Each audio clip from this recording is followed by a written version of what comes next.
সোনারগাঁও বাংলার প্রাচীন রাজধানী। ঢাকা থেকে মাত্র ১ ঘণ্টার দূরত্বে লুকিয়ে আছে ইতিহাসের এক জীবন্ত শহর সোনারগাঁও। সোনারগাঁও ছিল বাংলার প্রাচীন রাজধানী।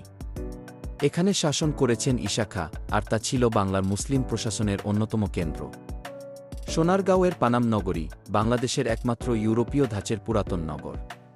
শতবর্ষ প্রাচীন ভবনগুলো দাঁড়িয়ে আছে ইতিহাসের সাক্ষী হয়ে। এখানে আছে লোক ও কারুশিল্প জাদুঘর, যেখানে আপনি দেখতে পাবেন বাংলার গ্রামীণ শিল্প, জামদানি, নৌকা ও লোকজ সংস্কৃতির দুর্লভ সংগ্রহ। সোনারগাঁও শুধু প্রশাসনিক বা শিল্পনগরী নয়, এটি ছিল সংস্কৃতি, সাহিত্য আর ধর্মীয় সহনশীলতার কেন্দ্রবিন্দু। আজকের সোনারগাঁও একটি জনপ্রিয় পর্যটন কেন্দ্র। সপ্তাহান্তে হাজারো মানুষ ভিড় করেন এই ঐতিহাসিক স্থান দেখতে, ছবি তুলতে আর ইতিহাস ছুঁতে। সোনারগাঁও এটা শুধু একটা স্থান নয়, এটি এক গৌরবময় ইতিহাস। একবার ঘুরে আসুন বাংলার হারিয়ে যাওয়া রাজধানীতে।